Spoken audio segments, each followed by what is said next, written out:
जेन कहते हैं चाषी आंदोलन के जाइए विभिन्न समय आम इलेक्शन लगे से केवे कहीं चाषी आंदोलन नहीं जाए कि से मुझे गुड़े उदाहरण दूचे गोटे हूँ गोटे चाषी आंदोलन होता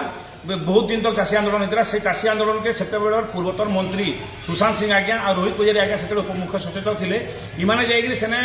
चाषी मान गोटे मिथ्या प्रतिश्रुति देले टोकन व्यवस्था उठीगला बोलिक गोटे मिथ्या प्रतिश्रुति देकर चाषी मान आंदोलन के भंडूर करदे पलि गले सन्धार राज्यर से मंत्री घोषणा कले ना टोकन व्यवस्था रही है बोलिकी गोटे मिथ्या प्रतिश्रुति वाले आंदोलन भंडूर करदे आउ गोटे 2013 साल जिते सम्बलपुर हाइकोर्ट स्थायी बेंच आंदोलन चली 90 दिन हो सारी हठात दिन राति रोहित पुजारी आज्ञा पहुंचले गोटे कागज धरिकी कहले होगला सम्बलपुर हाइकोर्ट होगला माननीय मुख्यमंत्री चिठी लिखिदे आंदोलन भांगी कहीकि गोटे 90 दिन गोटे ऐतिहासिक आंदोलन के भांगीदे किंतु पछे जना पड़ा था फर्स्ट था और कैंसी प्रकार हाइकोर्ट ना हो पारा तो से जेन भी जिते भी जेन आंदोलन के जाइछन केवल से मिथ्या प्रतिश्रुति देवा लगे जाइछन किंतु इन्हें आउ गोटे जिनिस भी कथा रखा चाहिए 2023 डिसेम्बर 12 तारीख